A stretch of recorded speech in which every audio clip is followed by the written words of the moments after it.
বুদ্ধি নয়। এই বুদ্ধি বলতে কুকুর বিড়ালের ইন্দ্রিয় তর্পণ করা, সুখ ভোগ করা বুদ্ধি নয়।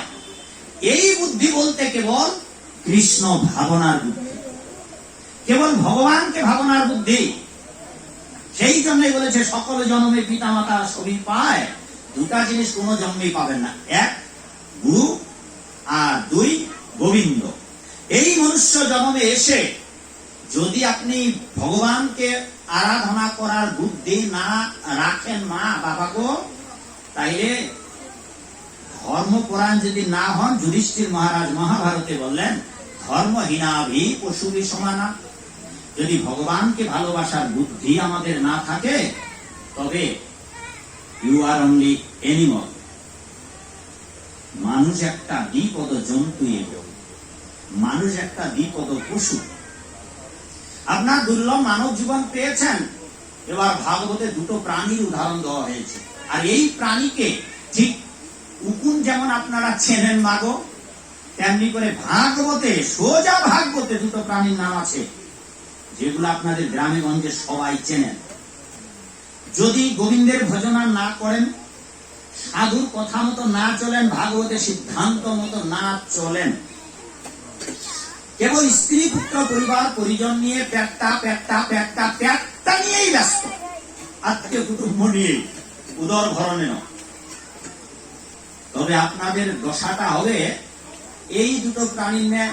ভাগবত বলছেন কি কি প্রাণী? একটা হচ্ছে ইঁদুর, সবাই চেনেন, উকুনের মতো সবাই চেনেন, একটা ইঁদুর আর একটা হচ্ছে মৌমাছি। ভগবত গীতায় ভগবান বললেন যত্রিছালাভ সন্তুষ্ট। হে মনুষ্য সকল, হে অর্জুন, তুমি জগতে ঘোষণা দাও, যার ভাগ্যে যতটুকু জোটে কপালে, ওইটা নিয়েই যদি আপনারা সন্তুষ্ট থাকতে পারেন, তবে সেই ব্যক্তি জগতে বড় সুখী হবেন। কিন্তু আমরা তো ওই যুগ নিয়ে লাভ থেকে শান্তি পাই না মাগো। আমাদের তো আরো চাই, আরো চাই, উড়ে ঘর উড়ে গিয়ে বিল্ডিং হয়ে যা, দোতলা হয়েছে পাঁচতলা হয়ে যা, কি বাবু, একটার পর একটা। ছোট ছেলে বিদেশে গেছে, বড় ছেলেটাও বিদেশে যা, বাড়িগুলো একটার পর একটা পাকা হয়ে যা। মা হাত তুলেছে কারণ মা ছেলে বিদেশে গেছে। শুধু চাই চাই চাই, আশায় আশায় দিন যাবে, আশা পূরণ হবে না। বাবা ভোলানাথ বলেছেন এই জগতের কোন মানুষের কোনদিন আশা পূরণ হবে না। ভাগবতে এক রাজার নাম আছে, রাজা যজাতি, তিনি বলেছেন কখনোই আশা পূরণ হবে না। এই জন্য আমাদের যা লাভ হবে তাই নিয়ে সন্তুষ্ট থাকা উচিত।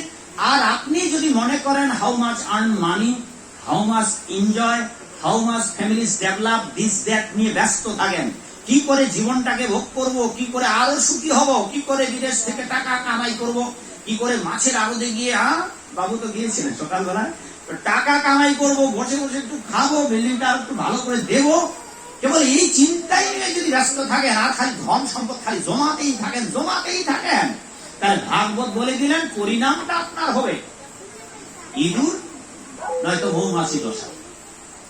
ক্ষমা করবেন, ভাববেন না যে এটা ভাগবতের বাইরে। ভাগবত করেন, পাবেন এই ইঁদুর আর মৌমাছির দৃষ্টান্ত। এইবার কেন দৃষ্টান্ত দিচ্ছে? যে যদি আপনি গোবিন্দের আরাধনা না করেন, খালি টাকা পয়সা স্ত্রী পুত্র সংসার নিয়ে, চাকরি বাকরি ব্যবসা বাণিজ্য নিয়ে ব্যস্ত ব্যস্ত ব্যস্ত, ইঁদুর আছে তো বাবা জমিতে ধান বোনে, আপনাদের এলাকায় ধান মাঠে ধান বোনা হয়। আচ্ছা আল বোঝেন বাবা, আল মাগো, আল বোঝেন আপনারা? জমির আল, আই, আচ্ছা আই, আচ্ছা শস্য দানা থাকে, ধান কলই বিভিন্ন শস্য দানা। আমাদের দেশে এরকম একটা নিয়ম আছে যেটা ভাগবতে বর্ণনা করা আছে, ভাগবতের কথাটাই বলতেছে। ওই আলের মধ্যে ইঁদুর গর্ত করে, আর মাঠের ফসল শুকিয়ে গেলে, মাঠের ফসল পেকে গেলে ইঁদুর কি করে, একটা বড় গর্ত করে আর শস্য কলই ডাল এগুলো নিয়ে তারা গর্তে ঢুকায়। তা ভাগবতে বর্ণনা দিচ্ছে এইভাবে ইঁদুর গর্তে ঢুকায় কেন? যে যাতে করে স্ত্রী পুত্র পরিবার পরিজন আত্মীয় স্বজন বিয়াই বিয়ানি শ্বশুর শাশুড়ি যা আসবে সবাই মিলে যেন ওই মাটির গর্তে, আমাদের ওই দেশে বলে ওটাকে গলা গর্ত, যেখানে ধান মজুদ রাখে, চাল ডাল মজুদ রাখে, তাকে বলে গলা গর্ত।